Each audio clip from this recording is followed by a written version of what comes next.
Hi, it's Nina. Well, hello and welcome again on Now I Know channel. And today's video we're gonna talk about how to change Facebook notification sound. So let's get started.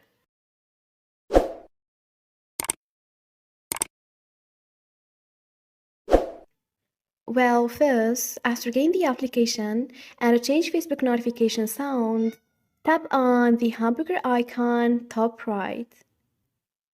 Then scroll down till you get to setting and privacy. So choose settings. Now scroll down again till you get to preferences and choose the third option or notifications.